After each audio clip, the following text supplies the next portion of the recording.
Prince, Sting. Who else do I love? I had a big interest in Jeff Buckley. I used to love his stuff a lot. When I was young, I was really influenced by Daniel Johns from Silverchair. I used to love his voice a lot. Trying to think, but yeah. So that's a list of my sort of singers who I really like.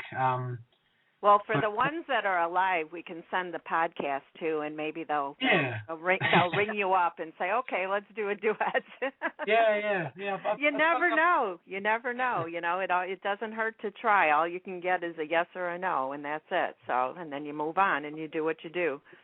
Yeah, no, it's never an idea I've really toyed with. I guess probably I'm just too. I guess I just like the limelight too much, so I probably wouldn't like a duet. That's probably what. Okay. Now, which venue would you like to play the most? I don't know. Somewhere in America. Somewhere in America. Actually, to be fair, I don't actually know too many American venues. Actually, that's really embarrassing to say. But in England, I mean. Yeah, I mean, well, probably a cliche, but I've been to Wembley Stadium a few times, watching a few acts, and yeah, that's always amazing going there. I saw the Foo Fighters there when they played a few years ago, and they did a huge show. Like I think it was one of the biggest of their career, and they played. They had John Paul Jones and Jimmy Page sort of joined them at the end, and yeah, that was pretty amazing watching that. I would imagine, yeah. Yeah, so I mean, yeah, that would be amazing. But I think for the time being, I'll be happy just, playing. I don't know. I'm trying to think. That's kind of that's a long way off. I think I should set my sights a bit smaller for the meantime. Yeah. Well, are you going to be gigging soon? Are you going to go on tour at all?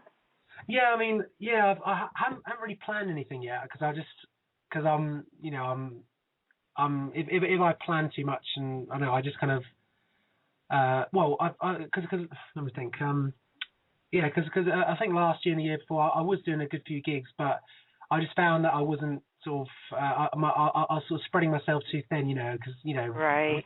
when you do a gig, I have to get prepared, practice, and make sure you're all good for that, and then.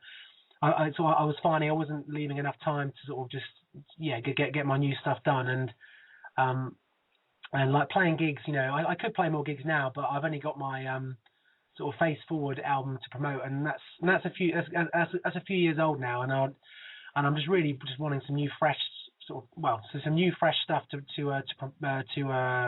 promote, and even on the most recent gigs when I've been playing new stuff, it always it's been going down well, but then at the end I haven't got it finished on CD or anything, so even if the crowd really like it, they can't go ahead and sort of buy it there, or so it's kind of a bit of a wasted opportunity really. So I think I'm just kind of I'm just focusing on one thing at a time. I'll just kind of not do as many gigs for the time being, and then just focus on getting this stuff done, and then once it's done, then I'll set my sights on just trying to gig as much as possible, I guess. So that makes sense. Definitely makes sense.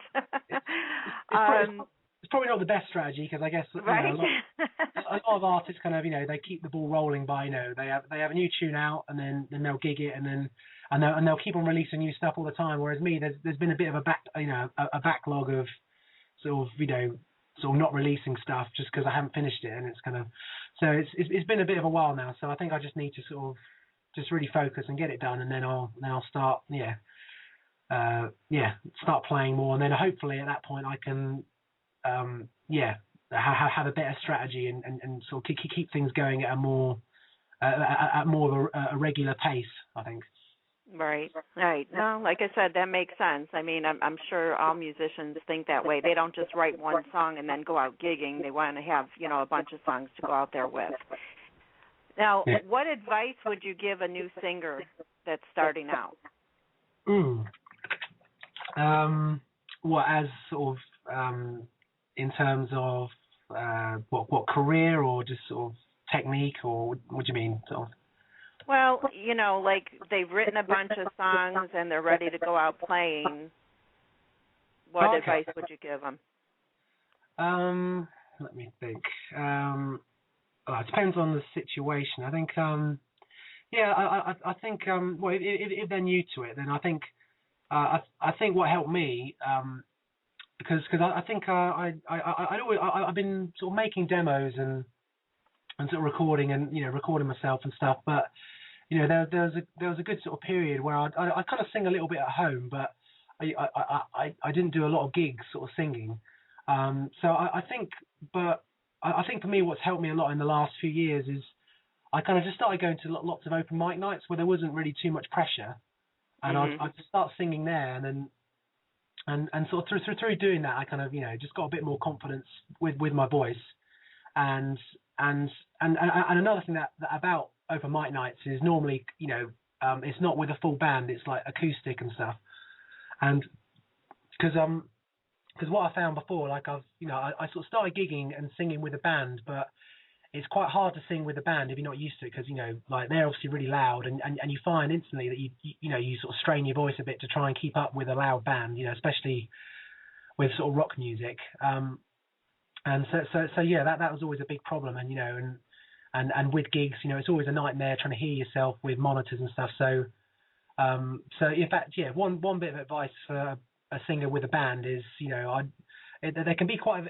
expensive, but if you can get some in-ear monitoring where you have like little earphones and you have like if you have that hooked up to the desk, you can hear yourself through the earphones rather than trying to listen to like a speaker on the floor that's blaring. If you can kind of have sort of and if you watch all the pros, if you watch big bands, they most of them would have sort of in-ear monitoring, and that sort of cuts out a lot of the sound of the noise on stage, and you can just hear yourself a bit better. So that's what I always do when I have, or when I play with a band. But anyway, going back to the open mic thing, that kind of really helped me because I was playing acoustic, so one thing I could hear myself a lot better. There was no loud drums behind me and guitars and stuff, so just a soft acoustic guitar, and I could hear myself, so I wouldn't have to strain as much, and I could sort of just practice sort of songs and sort of see what suited me, and so I kind of worked from there, and you kind of find out what sort of styles suit you, and but at the same time, I've always been a sort of singer who's trying to push myself, because a lot of the singers I've always liked have always had quite impressive voices. They might have a good range and things like that, and whereas initially trying to sing, my voice wouldn't, I couldn't really sing that high without it sort of falling to pieces and stuff like that. So I've always tried and challenge myself. So I mean, and at these open mic nights, sometimes I would just try a song that was really out of my comfort zone, but so sometimes I kind of ended up making a bit of a bit of a mess of it, but through doing it more, I kind of just learned my voice a bit more, and and I've I haven't really had that many singing lessons per se, but I've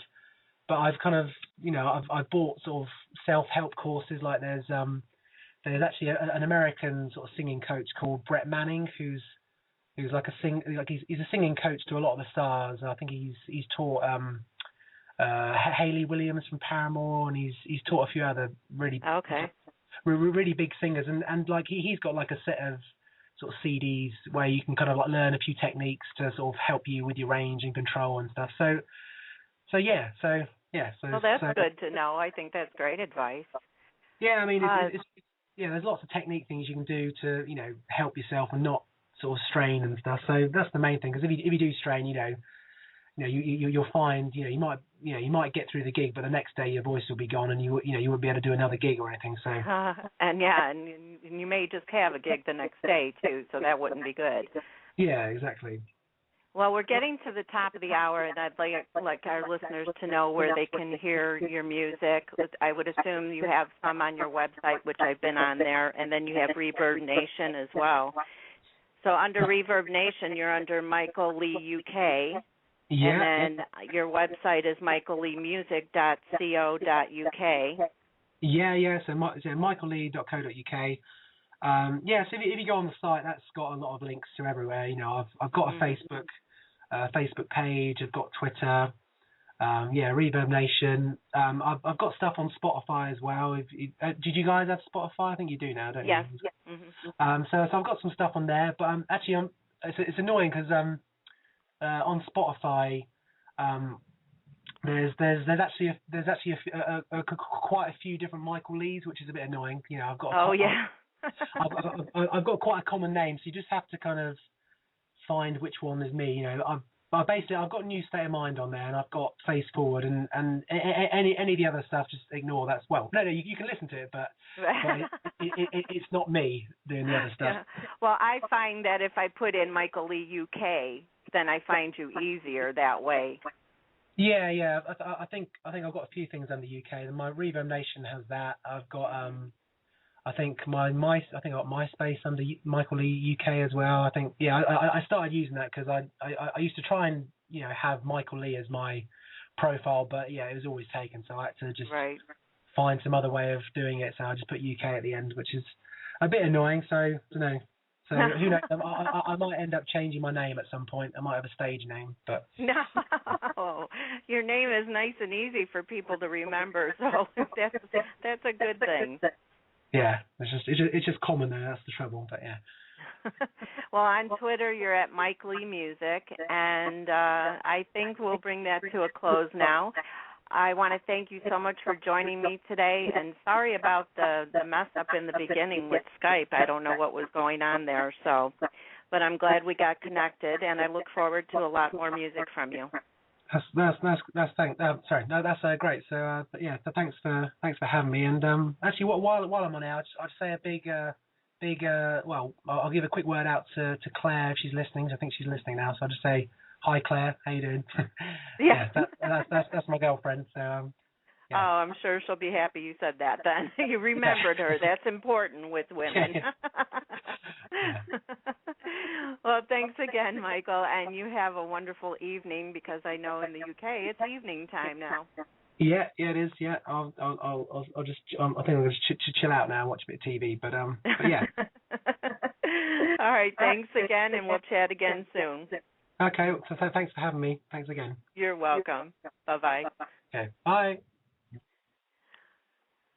Well, that was fun once we got connected. I'm so happy that we didn't have too many issues with that in the beginning. It was just for a few minutes, so that's pretty cool. You never know with having a Skype conversation with somebody out of the country if it's going to work or not. So this was my first one, and it worked pretty well.